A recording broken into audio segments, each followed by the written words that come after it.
And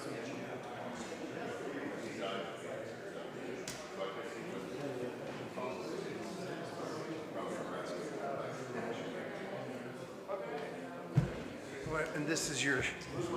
Hi, everybody.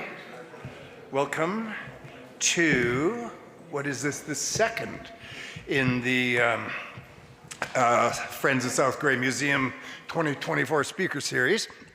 And we're glad to have Barry Penhill back with us. His tunnel has been carpaled successfully, and he'll be playing the violin again very soon. So, we have an amazing guest tonight. And as we begin our presentation tonight, let's formally recognize that we're meeting on the traditional territory of the Anishinaabe. Now, the Anishinaabe territory covers an area from the Ottawa Valley, west and north, to northern Ontario, and then on to the plains of Saskatchewan.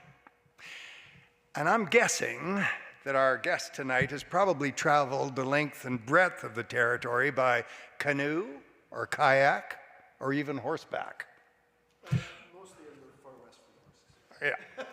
That's our guest tonight, Bob Henderson, wilderness guide, outdoor educator, and editor of the amazing book, Paddling Pathways, Reflections from a Changing Landscape. Now, I've heard the book has become sort of a Bible for paddlers across the country and beyond, largely because of the maps of our waterways that are included in the book. But even if you're not an outdoor enthusiast, you'll be happy to know this book, The Paddling Pathways, is a collection of 21 essays featuring the authentic experience of seasoned paddlers and wilderness travelers throughout Canada.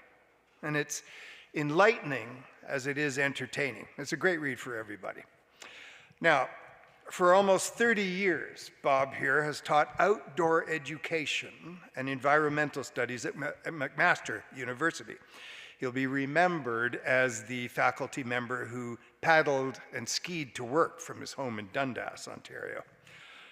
I mentioned that Bob's an outdoor educator. Well, what does that mean exactly? Here's my favorite example of Bob. One winter's day, he took his class outdoors to a campfire. Students wondered what they would be taught away from their tidy rows of desks in a warm classroom. And Bob made the point that the tradition of sitting around a fire, sharing personal stories, was one of mankind's fundamental traditions, a cornerstone of civilization, and recognized by every single culture in the world. Well, it wasn't long before the students were talking amongst themselves and sharing personal stories. See, Bob was shifting an approach to nature from competing, completing, and conquering to a deeper, more spiritual understanding of the natural world.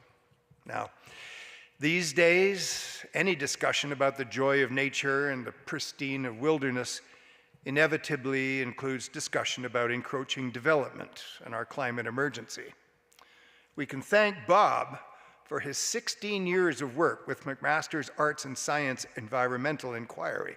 And just yesterday, Bob was in Toronto participating in Outward Bound Canada's Social Lab on Climate Change. And he's also got a really impressive website. It's covering many facets of demand, from his work in Nepal to a host of blog posts on paddling, education, and taking his guitar on wilderness trips with him. It's a really fascinating website. You should have a look when you get home. It's just bobhenderson.ca. But now, where is he? There he is. Ladies and gentlemen, will you please welcome to the stage our auditor, author, educator, giant of the J-stroke, the amazing Bob Henderson. Hey, J-stroke. Yeah.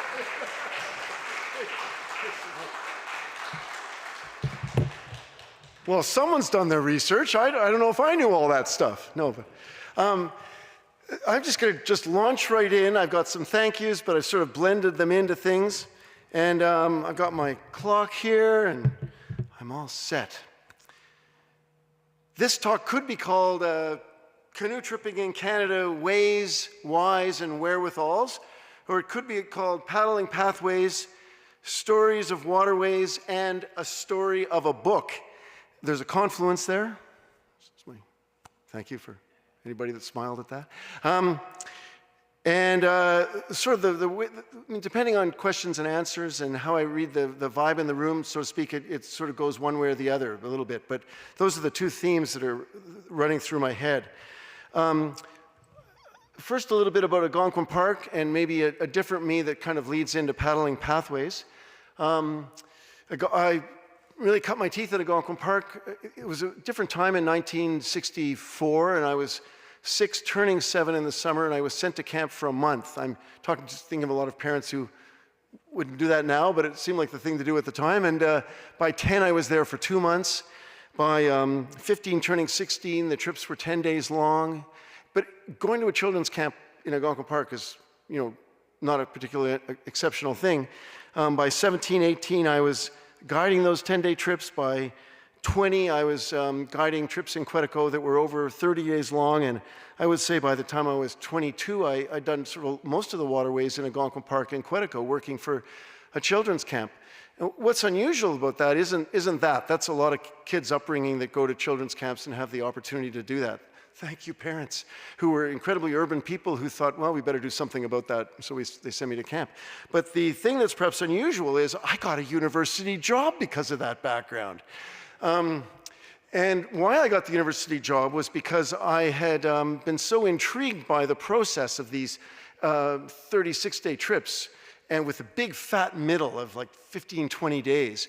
And what that middle means is that's when people are really in the present and really focused on connections to nature, I think, that is hard to achieve with anything less than 5 days. 5 days gives you 1 day with a middle, is the way I've always looked at it.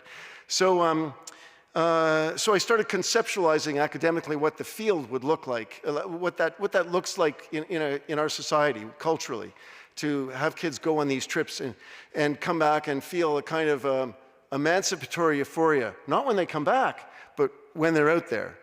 And then coming back is really challenging. It's like coming back from, I don't know, the Peace Corps or something, It's a big reverse culture shock.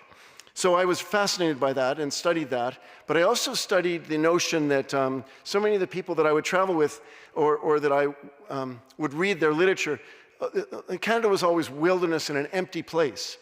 So I don't know if I was ahead of my time in terms of the decolonization stuff, but for me it was a place that was absolutely echoing with story and had so much meaning because of that. So if the place is echoing with meaning, then the long portage isn't arduous. It becomes like a kind of weird pilgrimage where you're part of some greater enterprise of all that literature that comes before you. So you read P.G. Downes' Portage passage and you kind of know it by heart if you read it enough, and then all of a sudden you're in that tough portage, but you have that little bit extra.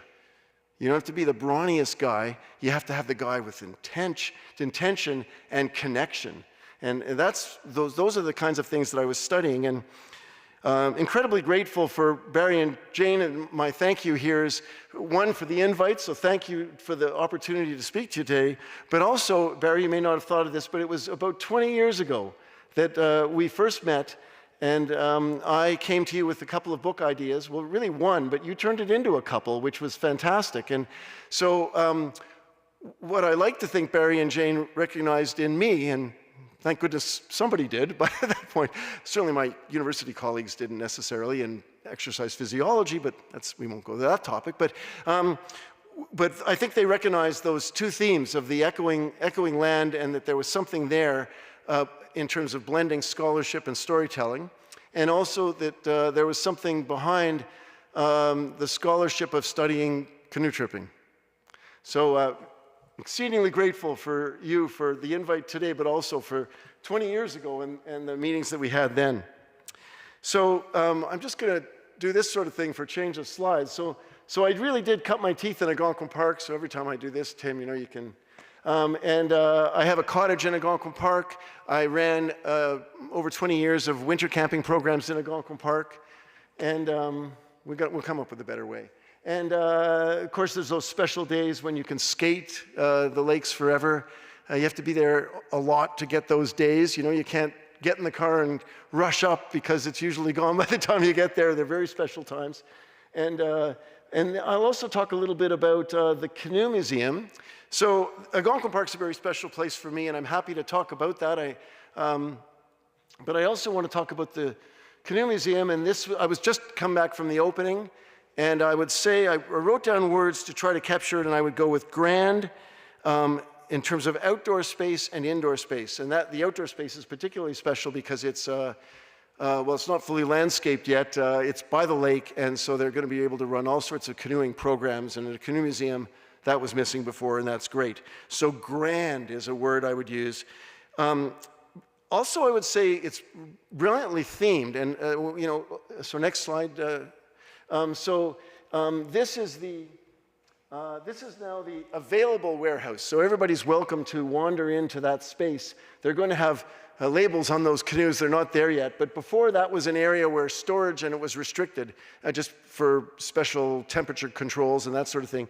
But now it's open, and then inside the museum, it's kind of a blending of themes like the one on the left and the sort of scatteredness of boats everywhere.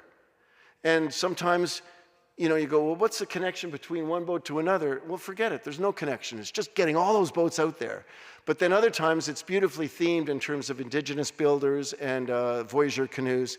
So I just think they've done an exquisite job. And in the time that I had with One Go, I was, you know, everything from Gordon Lightfoot's using canoe tripping as a way to deal with addiction and then having his canoe. I don't think that canoe was out beforehand. So there's more canoes and more stories. But so everything from Gordy and addiction to famous indigenous builders that weren't out before. So it's really something. Okay, I think so there's Gordy, and there's my example of everything from Gordon Lightfoot and his canoe from his Arctic tripping days to Kim Muskrat and her interest and involvement with the canoe. So that's a little bit about some immediate things that are going on in my life. Let me tell you about paddling pathways. First, I'll tell you a little bit about, let's say, call it the story of a book. I'm happy to say, and oh, by the way, I can do this because I don't have to worry about humility and that sort of thing, because this is not a book that I wrote, in a sense. It's an anthology that I edited, so I can say, this is a spectacular book. I couldn't do that if it was my own book entirely. I'd want to, but I'd be going, you know, it's pretty good, you know. But I can really say this. So, but I don't have to, because it won Best Anthology in 2023 with New Generation Book Awards. It was a finalist, and there were 6 and then 3, and it was in the final 3 for Best Book of Nonfiction in 2023 with the Whistler Book Awards, which I was told is more prestigious than some, I don't know. And it was shortlisted for the Best Nonfiction and runner-up for the Best in the Cultural category, which is a pretty broad category with the Eric Hoffer and American Book Award system. So well, that was great. On the other hand, it was also rejected by 4 publishers before coming out. And the reasons that I was given was, 1, anthologies don't sell. 2, it's not entry level, and we need books to sell in Canada. Canoeing books have to have a large entry level component. And I suppose related to that, where's the bravado? Although it wasn't put that way, but you know, your bears aren't rearing up. There's not much story. Aha. That was a very interesting. And, you know, I wish you'd keep it more simple. And ultimately and this is a little, I'm really going to be honest, because it's just way more fun to be honest. I think there's something about dumbing the audience down in canoeing literature. Is this being filmed? You are being. Okay. You might, no, forget it. You cut that out? No, we'll leave it. Anyway, that's what I worry about that. So, and I'm fully aware of that. Sounds like an arrogant statement, but yeah, just, you know, I kind of wonder about that. So the origins of the book, or maybe the why of the book would be better. I should first mention that in the end, after being rejected by a bunch of larger publishing companies, and I think the story of the book's interesting in a lot of ways. We went with a local publisher that had great success with paddling books and did a great job. That made a lot of sense to me. And we went with Your Nicholsworth Publishing in Regina. The positive was I had complete involvement with every aspect of the book. The negative was she doesn't have great distribution, and there's not a heck of a big population base in Saskatchewan.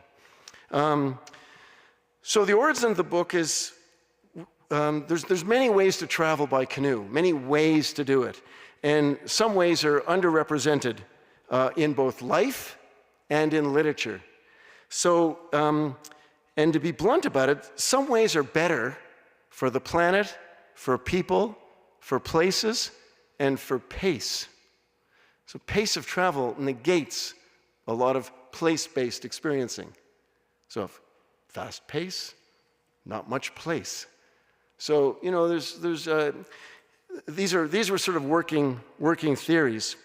We're also really attentive to the fact that we live in Reflections from a Changing Landscape was the idea that the book is aware of the current times. So, for example, there's a chapter on climate change. Ironically, with the evacuation of Fort McMurray for the second time in 10 years, one of the chapters is about my co-author, Sean, who was traveling just after the fire that evacuated people in Fort McMurray, and he was also in the Clearwater River, which is a river that flows into Fort McMurray that was ravaged by fire, and had a big fire event while he was there, and he gets into Fort McMurray a year after the fire, and everybody's still denying climate change.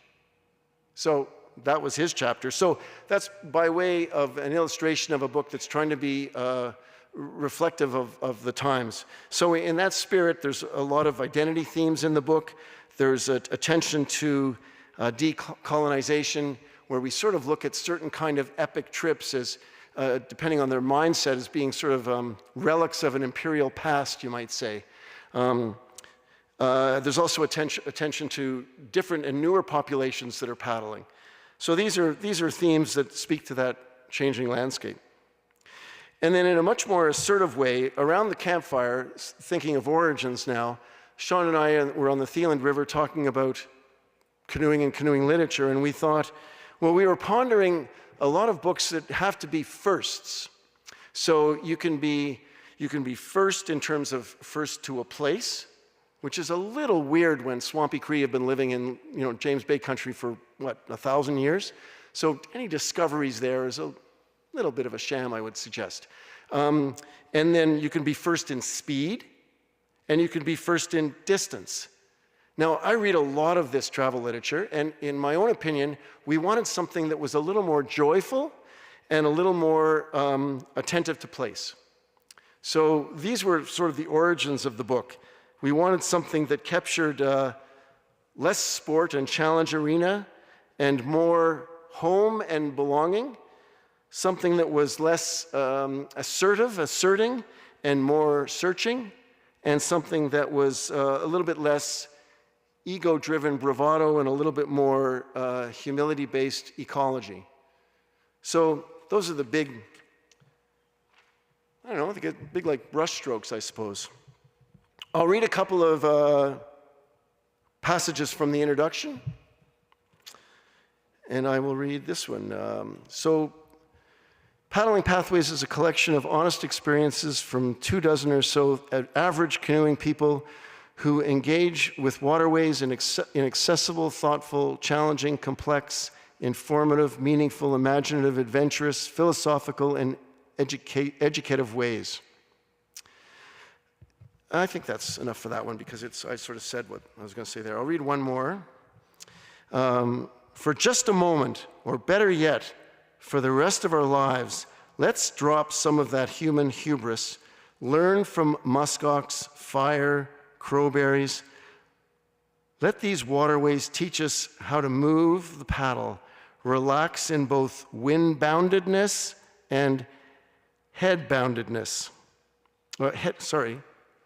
Being wind-bound, it's coming off wrong, being wind-bound and being head-bound. That both require a certain degree of attention for calm and relaxation. And let's seek ways to change and embrace being part of the food chain. So we actually start the book with one of the things that's fascinating about mosquitoes is it makes you realize you're part of the food chain and you're an excellent source of protein.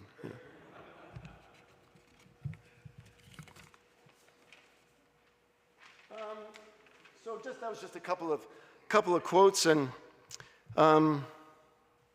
so the format of the book was mostly friends who I knew. Some were non-writers, some were writers, people from across the country, so that we could cross the country, and people who had a variety of themes that were able to write, they could write specifically about. So there was attention to a theme, and there was attention to a place in Canada. We made sure that we carried that breadth in both theme and location. So just a couple of quick themes, and then I'll show some slides, sort of go, go, go kind of thing. So Beth wrote about being windbound for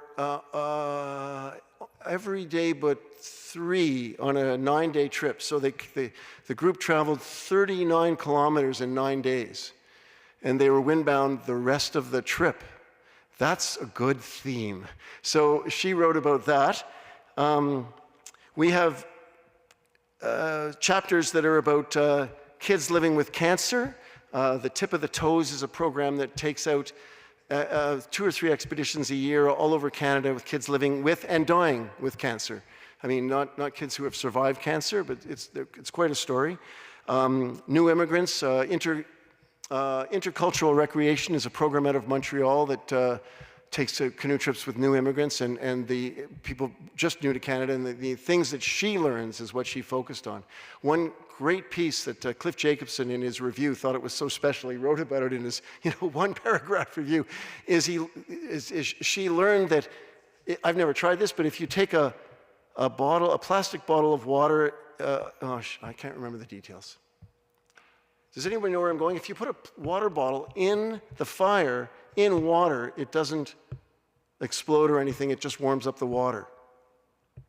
Anyway, she learned this kind of thing from a Syrian immigrant, and she couldn't believe it, So the point is, there's a give and take more than, the experienced Canadian canoe guide teaching everything. These people come with their own outdoor background, but they're bringing it into a Canadian canoe trip, and it's a fascinating read. The first chapter in the book that I selected was because my daughter pulled her old camp counselor's 50-day canoe trip letter that she wrote back to the kids in October after the trip.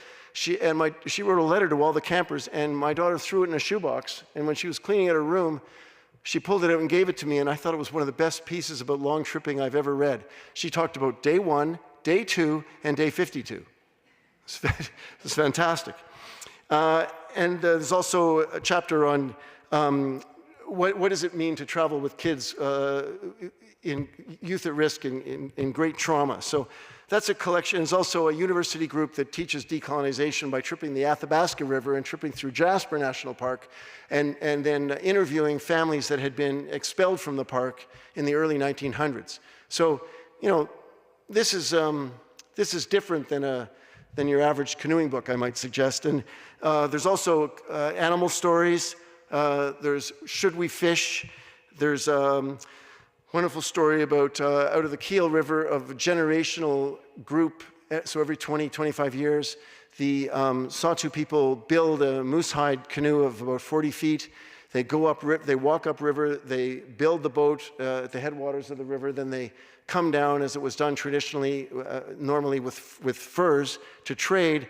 They trade at the fur trade posts on Mackenzie River, and then they take apart the boat and they trade the moose hide fur that got them down there. It's pretty functional. As well as I mentioned the story out of Fort McMurray and fire as primary to a trip.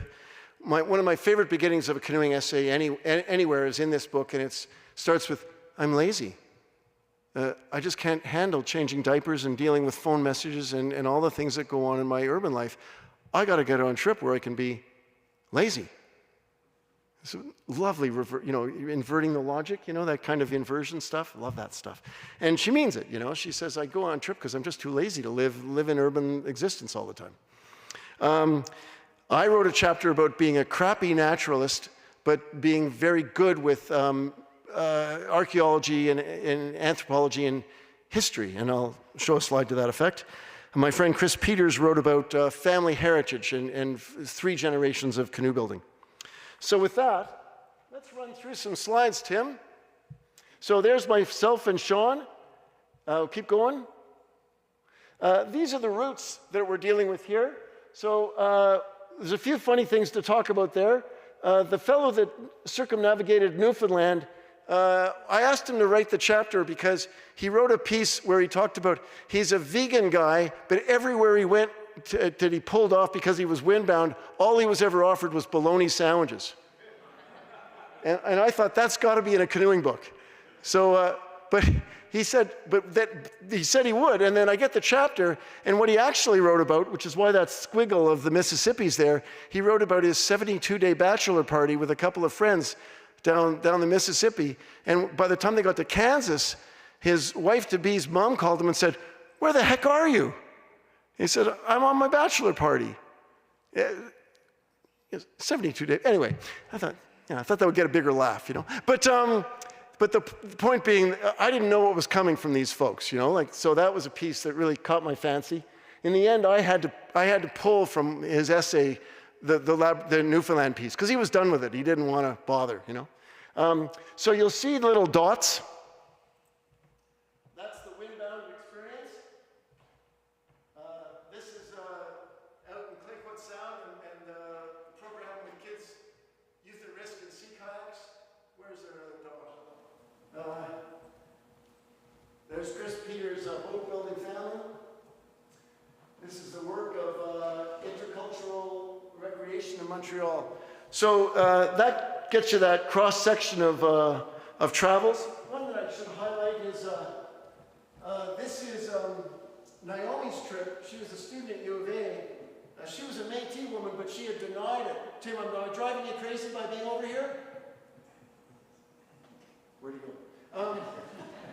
Anyway, she writes about going from Rocky Mountain House to Thunder Bay, and after that point, she decided to embrace her Métis heritage, which she had previously, up until that point, would be denied be the right word, and so she embraced it.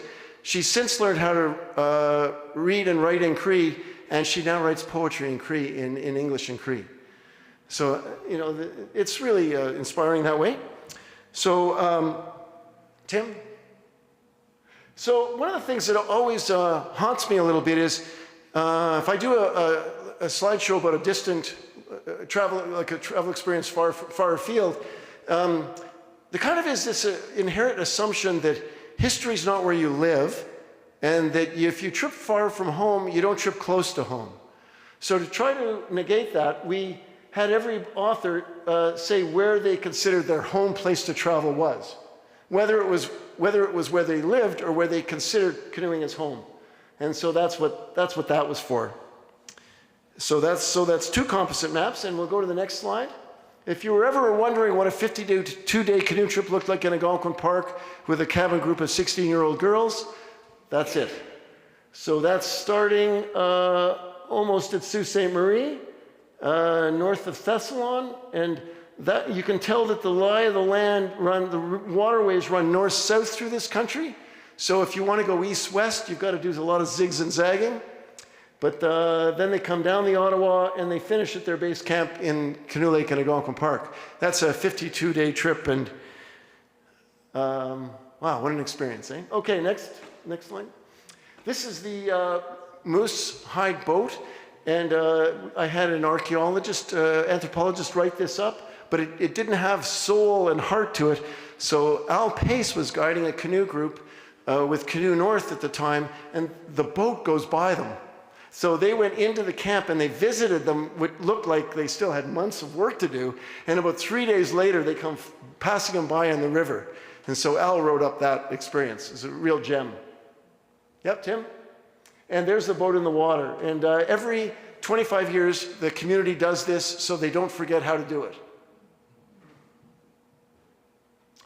You can see the fire in the background here. So Sean traveled through fire and through recently fired out zones and through anciently fired out zones through this entire trip down the Clearwater River, gets to Fort McMurray. The fire in Fort McMurray was the previous summer, and everybody's denying climate change. Okay, we'll keep going.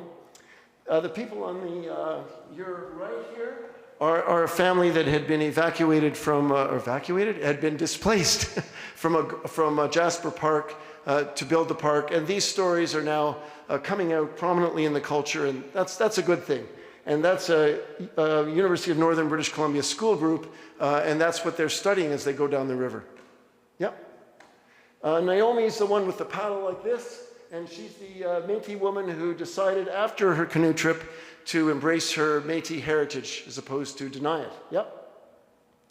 Morton Asfeld wrote about identity. It's an interesting guy. Probably nobody, and to my knowledge, nobody's done more tripping with school groups than Morton in the Canadian Arctic.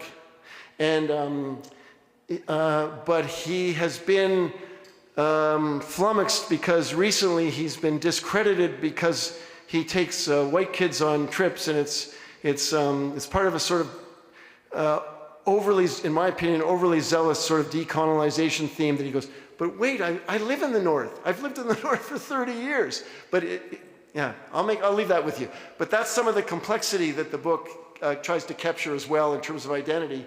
And here he is with his father visiting his childhood in St. Anthony. And his father worked with the Grenville Mission and therefore worked all over the Canadian North. So Morton had one of those childhoods, and he explores that.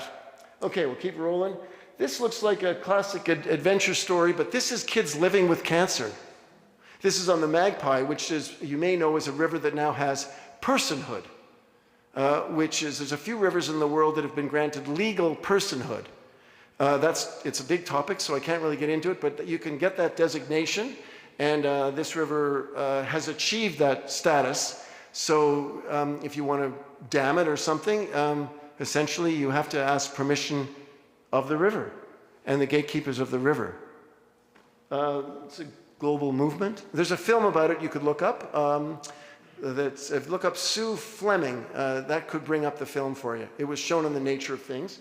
But this this Tip of the Toes also runs programs like this, where they're involved in indigenous programming, and they're putting up the big tent, which is the council ring tent, and they're living with Naskapi Cree for 3 weeks on the La Pas and George River. Yep. 2 campers from the 52-day canoe trip. My daughter's the one on the left. Keep going there. Yep. So that's probably, I know where that is. That's the Chiniguchi Hill, and that would be probably day 25. So they probably need to do a laundry somewhere in there. Okay, next slide. Chris Peters talked about his family and the tradition of boat being and living in New Brunswick on the water. Yep. Diane Gribben, who is a guide with Nohoney River Adventures, she noted that she'd been in a tent for about 200 days of a summer, and in that summer she wrote about the animal encounters that she'd had. So she's a chapter on animal stories. Yep.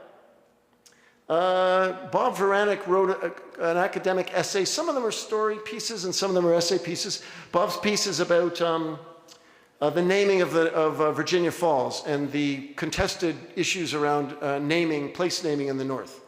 Yep. That's me there, and I wrote about being a crappy naturalist but having a pretty good feel for history, imaginative history, rendering the past, if you will, as a felt experience. So I don't read the history, I read it and then I go there. Or I generally don't read it so much. So yeah, next slide will be a better illustration of that. Oh, that's funny, it's the way that, so that's too bad. The off to the top of the image there, it's a long band of flat terrain. And that would have been the dog sledding route from the DuBont River to Great Slave Lake. from the DuPont Lake to Great Slave Lake. And how do I know that? Because it's the best way to do it. But you won't know that unless you're thinking that way when you're on the trail. So I think anthropologically and historically, but my friends are all gathering around looking at plants, and I'm lost. I don't remember it, doesn't stay with me, you know. So just talking about that, how mindsets are different. Yep. And that was on the Clark River, by the way. And this is the gal that's just too lazy, so she's got to go on canoe trips. Yeah. Oh, that's on the DuPont River. Yep. And Adrienne is that's back up there. And she runs the intercultural recreation program out of Montreal. Really special program, working with new immigrants, helping them with language. And the theory is that if you become a good Canadian recreation person, you become a better dweller in Canada. Yep, next. So we can pass on that. Oh, there, yeah. That was the idea, boiling a soda water bottle. I shouldn't have got on that theme. We'll pass on that too. Those were just statements about the book for testimonies, so we'll pass on that one, Tim. We'll pass on, that's on the Clark River, a famous spot on the Clark River on the edge of the Barrens. We'll pass on that one too. This is where the book was created. And what we're going to do now is kind of go into another theme. And this theme will be more vertical and horizontal landscapes. And I'll just talk a little bit about traveling in the north now. So this would be a vertical landscape.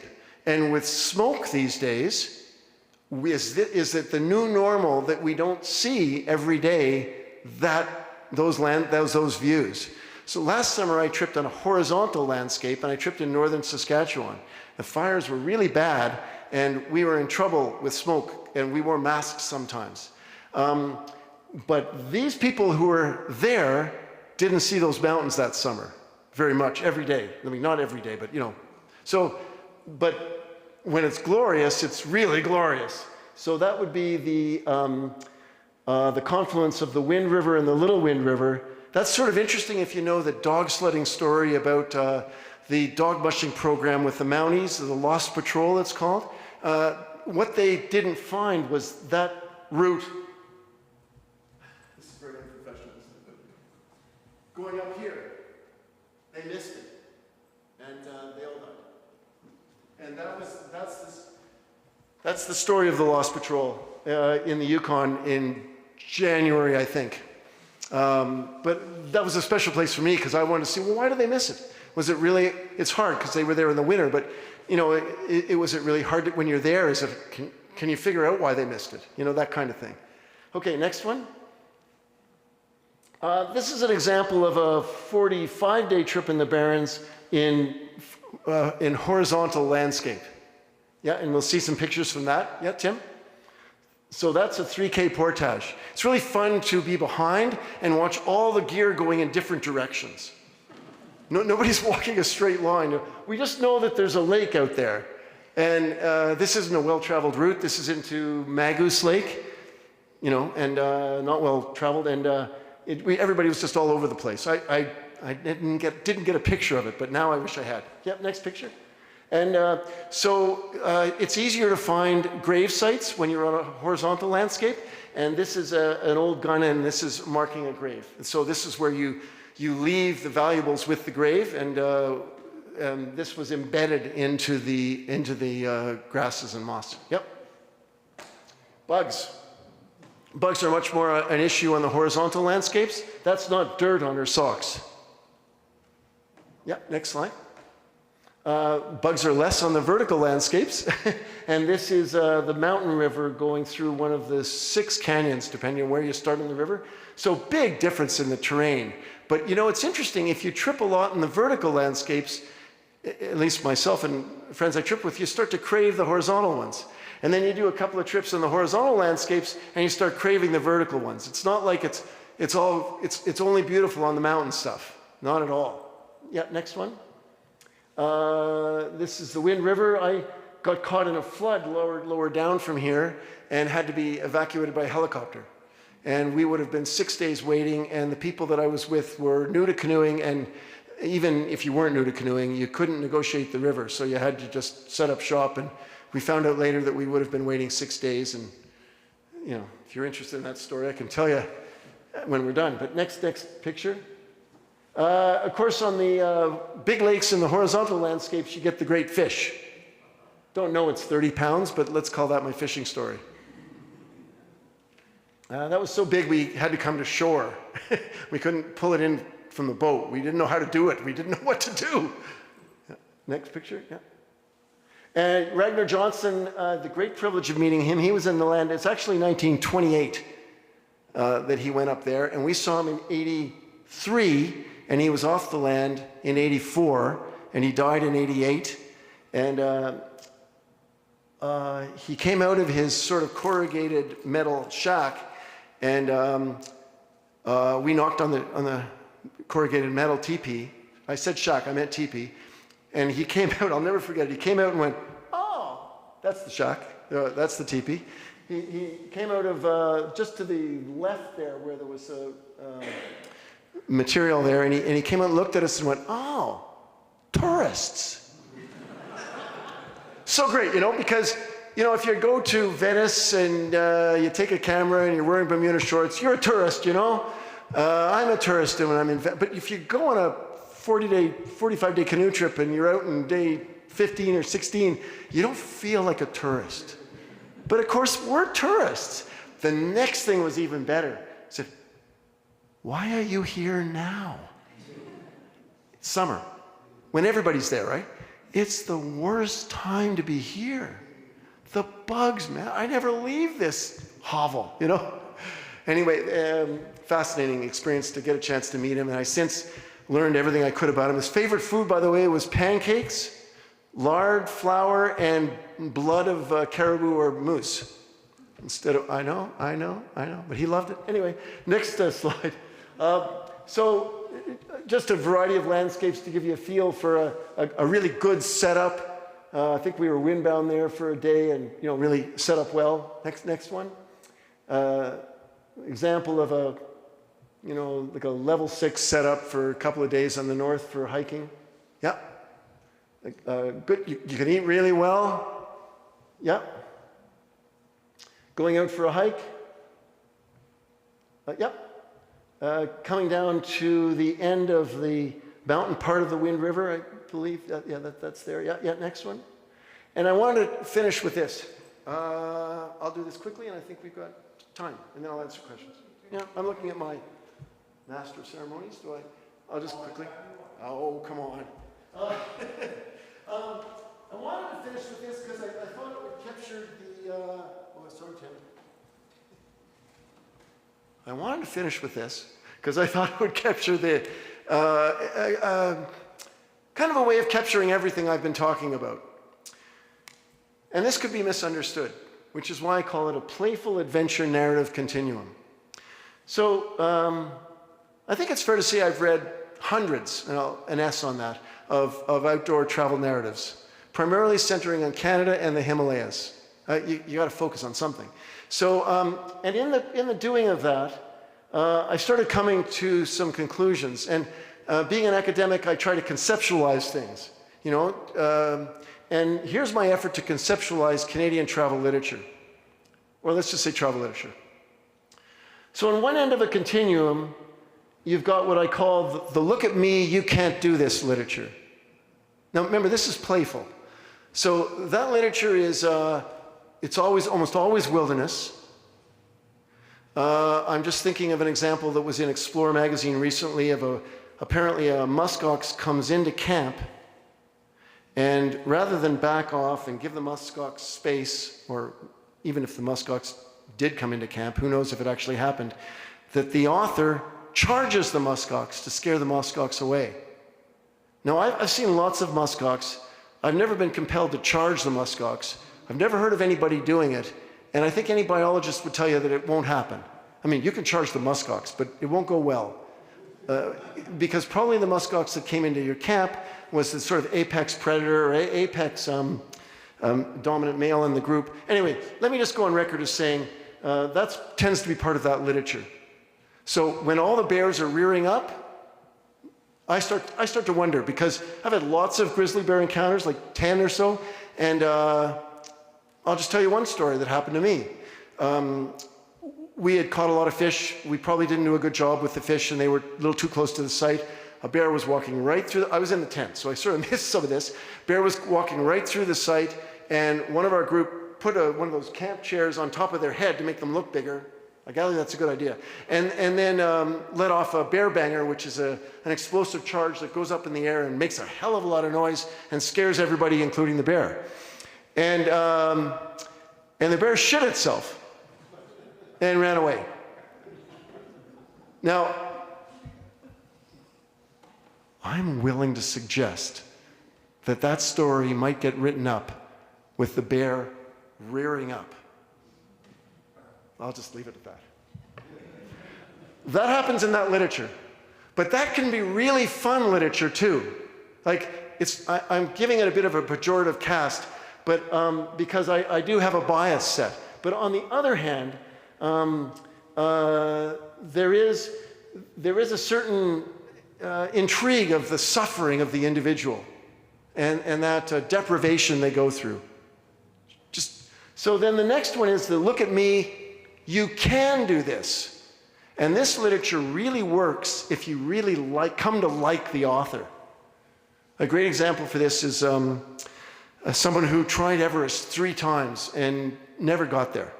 To the top, I mean. She got there every time, but she never got to the top. And but she's really friendly about it, and it's a lovely book. Her name is T.A. Laufer, just a book about climbing and not succeeding to summit. But it's a great read. It's a look at me, you can do this. And that's a really different genre, and it reads really differently. And then there's the sort of moving to the other end of the continuum, I suggest in a playful way, that there's the look at me in this place. And those are books that try to bring in a little bit more connectivity between person and landscape.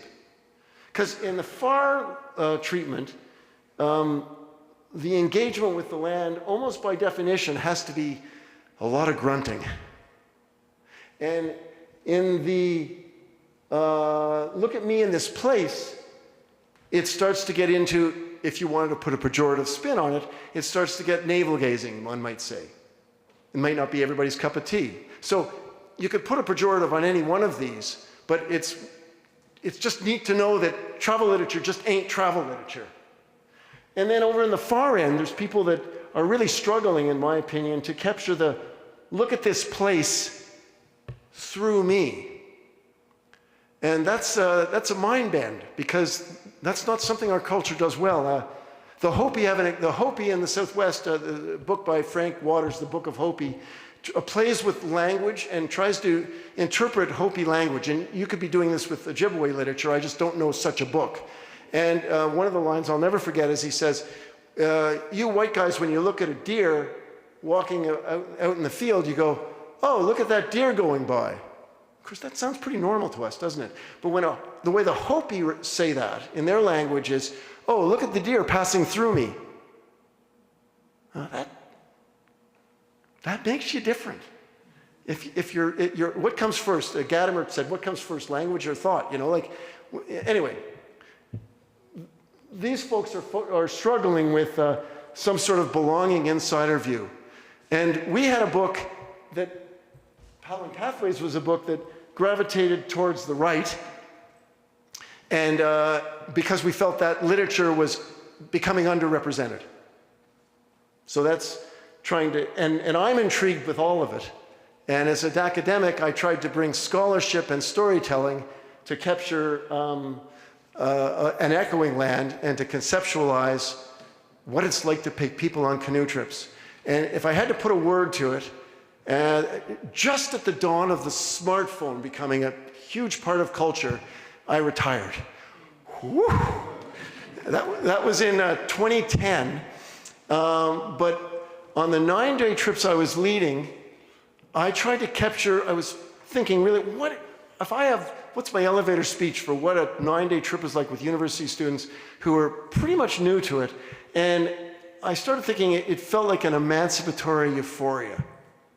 That was my expression, to capture, and part of that emancipatory euphoria was being without the earlier generations of smartphones. So this whole phenomena has been exacerbated tenfold since I retired in 2010. But that's a topic for another time. Anyway, I thought that was a good way of wrapping up. I tried to tell you about a book. I tried to give you an idea about perhaps why it's done really well critically. We sold about 1,000 copies. We printed 2,000. It's okay. Not great, really, is it? You know. But it was just such a pleasure to work with the people who all understood this sort of common thread that runs through it. A river runs through this book. Okay, that's probably enough. Have you had enough, Bob? I've had enough, but I hope I've left time for questions. If not, just leave, you know, but hopefully there's time for questions. Yeah, we have plenty of time for questions. I'll just mention that the reason we're using a microphone is not so that you can hear us. We are indeed live streaming this show, so the voices have to come through a microphone. Hi, Jane Gibson out in TV land.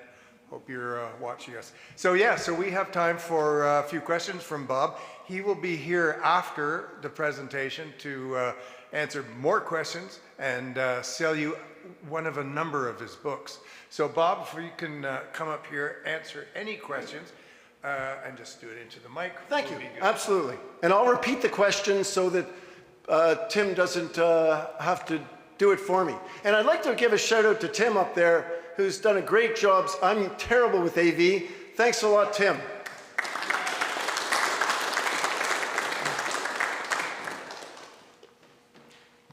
Yeah. Robert. The screen that you have up there, is that your personal journey as well? Did you evolve through all of those? Yeah, to some degree. Depended on my camp counselor. I remember being 14 and having a really grunt trip, and everybody got into it because they were really good at it. Like the guides were really good at it. But so I've done a number of those kind of trips. But somehow early on, I just got so interested in the place itself, and it was rock paintings that got me started, actually. Native pictographs caught my imagination, and then from there, everything caught my imagination that was historical, because I felt like I was actually seeing them, not just reading about them. I felt like I have no better way of saying it, that I was rendering the past as a felt experience. And so I caught on to that by about 16. But I think that's a really interesting observation, and I think that might chart a path for a lot of people. And I can talk about books in all of those genres, right? So I'll mention one in this far right category. Nan Shepherd wrote an amazing book called The Living Mountains about being in the Cairngorms.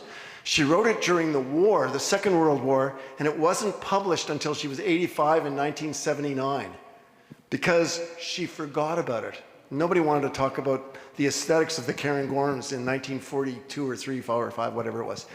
So literature can be so fascinating. So The Living Mountain is probably my favorite example. And my friend who guides trips with University of Edinburgh students has got his students saying, "Oh, I'm going off to have a quiet Nan moment." Now in Canada here, if you're in that genre of literature, you might say, "I'm going off to have a Sig moment," which would be Sigurd Olsen perhaps. So we have our authors that represent that genre of literature. So, yeah, thanks for the question. Did I say what the question was?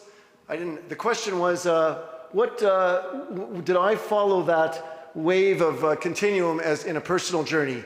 And only depending when I was really young on what the camp counselor who did. See, the guide creates the ambiance for a travel experience. And that's everything for newbies. You can make them grunt trippers, or you can make them help them be one of many of these approaches. But that ambiance is everything. And I used to hire people and go, "Why did you hire her? She's not a very good canoeist." No, but she makes people home. And they love it because they love what she's doing. She makes them belong. And that's way more than her looking good in the canoe. She can paddle. Everybody can learn to do that. But this guide had that special homeness. So that's just thoughts on all that. Yeah, another question. Yep. Do you have a favorite canoe? Oh, yeah. The question is, do I have a favorite canoe? I made a canoe, so that's my favorite canoe. It's made with Roger Foster, who lives in Petherill. No, where is it? North of Waterdown. I'm drawing a blank. I'm really drawing a blank. But north of Watertown. And he calls them goshawks, and he won't put his name on it because you make it with him. I have no skills at making a canoe, but I just followed instructions. So that's a favorite canoe. But I also really love the Freedom boats made by Rockwood Outfitters out of Guelph. They're long defunct now. They were bought by Scott, and it was meant to be the fancy line of Scott boats, but Rockwood Outfitters made a beautiful asymmetrical 17.6 fiberglass boat, or Kevlar boat, and I had it reinforced for northern tripping, so might be one of the only guys that said, I'm going to take that boat, but make it heavier. So, yeah. Do you have a favorite river? Yeah, I know that question's a really good one, and I really like the question, and I always say the same thing, so it must be true. Harp Lake and coming down the Adlatuck River in Labrador. Harp Lake is an inland fjord. It's about 60 kilometers long, 1,200, 400 vertical feet rises. There's only 3 places that you can put a canoe on shore in that 60K. So we carried ropes to tie ourselves up in case we got a sudden storm, and wrap rope around rocks to try to save ourselves in a big wind, but it never happened. We had 6 days of glorious weather, even taking a rest day in there. Amazing hiking, Harp Lake in Labrador, my favorite place. Not many people trip there. And we also were there before the bugs. We got there in early July and there weren't bugs for 6-7 days. So I started drinking coffee on that trip because it was just so good to be outside drinking coffee without bugs. Anyway, next, yeah. So Harp Lake in Labrador is my favorite trip ever. It happened in 91 or 92. What we did was we left our boat in Labrador so we could do 3 trips in a row and not pay. So we committed to Labrador, found a garage, and left our boats there for 3 years. And then just kept going back. So, yeah. Another question? Or a comment? I have a question. Yeah. There are a number of people in the room that enjoy Algonquin. It's where they go to paddle. You've had 60 years association with the park since you were 7 years of age. Yeah. During that time, you've met some of the more colorful, legendary Algonquin personalities, like the Stringers and those kind of people. Right. Could you tell us a little bit about them? There was one woman that was very special in the park. And I think she was somebody you got to know. Well, How are you going to repeat that question? I do have long ties to Algonquin Park. I think a woman that is special in my heart in Algonquin Park is Esther Kaiser, who was the first woman guide, perhaps maybe in many parts of Canada, but she was the first guide in Algonquin Park in the early 30s. 33, I think she started, and she'd been a camper at Camp Northway Lodge, which was a camp centered out of Rochester, which is on Cache Lake. And Esther tripped until she was, the numbers aren't quite right because I don't quite remember them, but 82 or 84. And she stopped. And I said, Esther, what made you stop? You have every right to stop, but why? And she said, I was starting to have trouble getting in and out of the canoe. Oh, shit, excuse me. I had trouble getting in and out of the tent. And I thought, wow, you know what? I'm starting to have trouble getting in and out of the tent, and I'm not 84, so I got to toughen up, But Esther was truly a remarkable presence in Algonquin Park. She had a cottage from the 30s on, and would go up. She lived in Moab for the last 40 years of her life, and she would come out from Moab every summer and live May through October in Algonquin Park in a cottage with no electricity, running water, and all that kind of stuff. And she had an outhouse. I'm just random thoughts that come into my head. She had an outhouse in the same location for about 50 years. And no paper in the outhouse, and you dig it out every 6 years. Anyway, I don't know why that came to mind, but she was a great paddler and loved fishing right through her full time in Algonquin Park.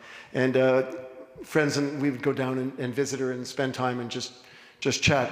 An interesting story, she, the year that she passed away, she sent a letter to the other old-timers on Smoke Lake and said, I know my number's up, I won't be back. And said goodbye to everybody because she didn't make it to another summer. She knew her time was up. That's always struck me as special. But anyway, thanks for that story, that query, Barry. And You have time for one more question? yeah, Not one more from me. okay. Tell people about Herb Pohl. So the question was to tell people about Herb Pohl. Herb was a biology lab technician at McMaster University, but he won't be remembered for that. He was probably the premier solo paddler in Canada then, which is to say through the 70s and 80s and 90s.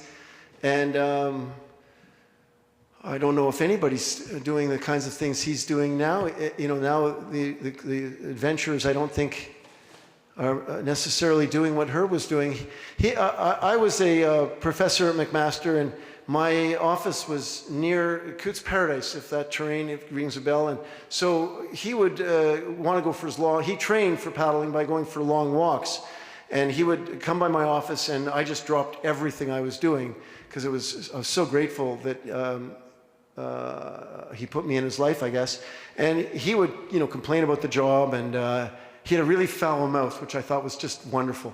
And he would tell me stories about his trips and what he wanted to do, and then he'd invite me to the map library to look at what he was planning next.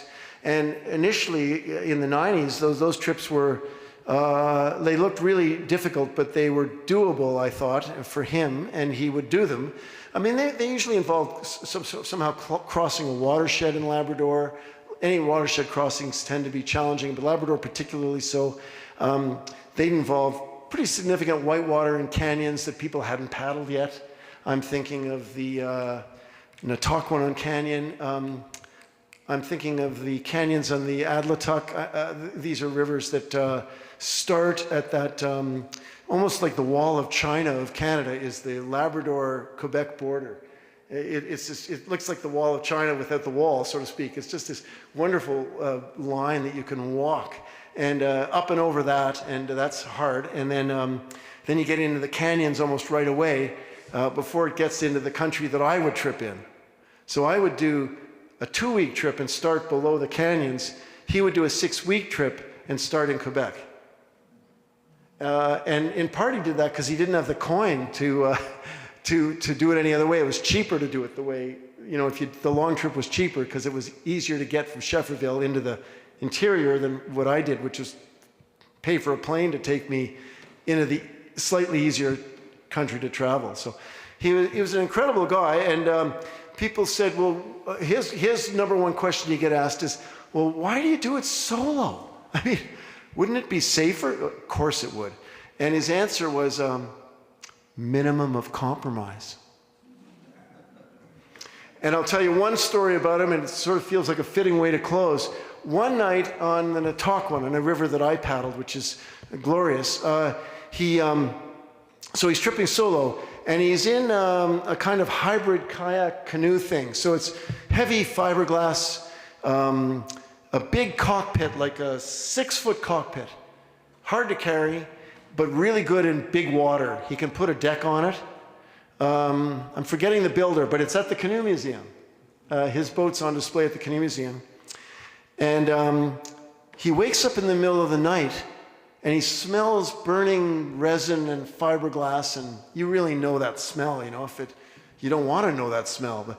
And he comes rushing out of his tent, and a root fire, like from 15 feet away, had moved under the ground over the course of the night above tree line and come up. So it must be sod grasses, or I don't know. Anyway, remember, I'm a crappy naturalist. So the fire traveled and came up over his bow. and was burning his canoe, and he's tripping solo. So he grabs his paddle or a stick or something, I think it was a stick, because he didn't want to ruin his paddle, and he starts molding the melted fiberglass into a point so he could still use the boat. Imagine doing that at 3 in the morning when the bugs are bad and you're tripping solo.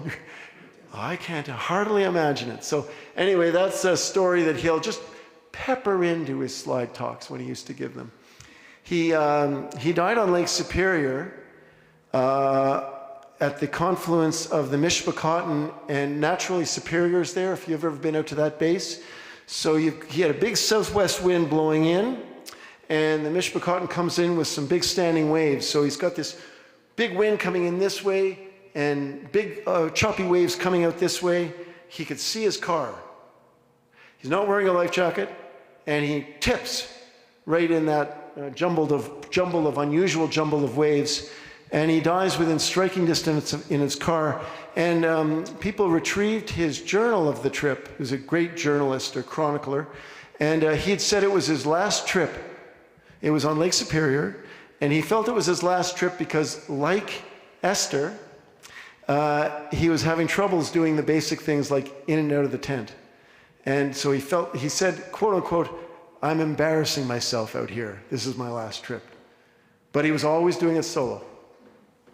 When he did go with people, and I did a trip with him, he would say, "Here's a few things I never want you to do. Never tell me something's nice. Look at that great sunset. I can see the damn sunset. I don't need to have anybody tell me to look at it." So he was a bit of a curmudgeon, but he was a dreamboat of a guy, if you got to know. How did I paint Herb Paul here? I'm just things that come into my head. I love the guy, and I'm so grateful that he was in my life. He also played ping pong with my son. My son was 6. Herb was on the Austrian national team or some darn thing. My son got 3 points from him. Well, my son was probably 10. And somehow, so Herb beat him 21-3. Somehow, my son felt like he'd won. So Herb was so magnanimously generous and giving, he'd slam it and send my kid flying, trying to get the shot, but somehow he did it, making my son feel like $1 million. That's not easy. So that's a better way to close on Herb. Thanks for the question, and that was it. So thanks for having me. Thanks for the lovely introduction. Thanks to Barry and Jane, and thanks to Tim. Thank you. And the host. Yeah. Church. Help me. Okay. Help me with these raffles. Oh, yeah. Let's get Steve and Catherine Plenner up here to sing their signature version of Old Man River. No, just kidding. Tim, keep it running. Keep it rolling, Tim. We have the traditional Friends of the South Grey Museum raffle. We have first prize is Bob's book, Paddling Pathways. So I will ask Bob to pick a number, hand it to me, and I will read it. That's the official way it's done around here. Then the number is 433837. There we have a winner. Congratulations. Now the second prize is from the Library of the Penhales, From Reindeer Lake to Eskimo Point by Peter Kazaks, forward by George Lust. And thanks, Catherine. Okay, so this trip is that long 42-day trip I showed the slide of? Same trip, yeah. I think I might have done it. Pick a... Sorry. Anyway, here you go. Thank you. And this number is 433849. We have one. Congratulations over there. Thanks, Bob. Okay. So we got another one. Stick around. This one is Lake Erie Stories. Lake Erie Stories. Survival in the freshwater ocean. Okay, Catherine will take that from you, and you will give that to me, and I will get that prize to 433857. There he is. Subtle, but it's yours. Oh, I don't have anything like that. This is a bonus surprise. This is from a gift certificate from Artemisia Cheese Shop. Cheese. Didn't have that on the list. That's great. Thank you, Gary. Okay, let's draw that one. Okay. I hope my wife wins this. Okay, 433839. You lucky guy. Unfortunately, I left the voucher at home. So if I can get your address, I'll get it to you. Congrats. All right, well, that's it. Thanks for coming, everybody. Let me tell you about the next speaker series. This is something else. Thursday, September 19th, Franco Mariotti is going to come back. You may remember him. He gave an exceptional presentation on polar bears last year, and he's coming back because he's been working with Jane Goodall, and he will take us to Gombe, Nigeria, to meet those famous chimpanzees that Jane has made so famous. And Franco's going to come here and tell us what has been learned from them. So save that date. It's Thursday, September 19th. So Bob's going to stick around. He'll be at his table. There's still coffee and tea available. Help yourselves, stick around. It's an early evening. And we got to thank Highland Grounds they're always here. Everywhere you go, Highland Grounds will donate tea and coffee, and I'm very grateful to them. And it's damn good coffee too. And as well as Stephen's Restaurant, they're sponsors here, and I personally thank them for their bacon wrap filet. Can't be beat. Artemisia Cheese and Fine Foods, and to Bob for his donation of the book. And thanks to Middle Grey Events. These are the guys who engineered this whole event, along with the Friends of the Museum for putting up this whole 2024 speaker series. And if you really want to know who makes it happen around here, it's these two, Steve and Catherine Plenner. So thanks, a special thanks to you guys. You do a hell of a job. And then there's the man upstairs who lets there be light, Tim Riley, also of Middle Grey Events. Thank you, Tim, for all your technical wizard.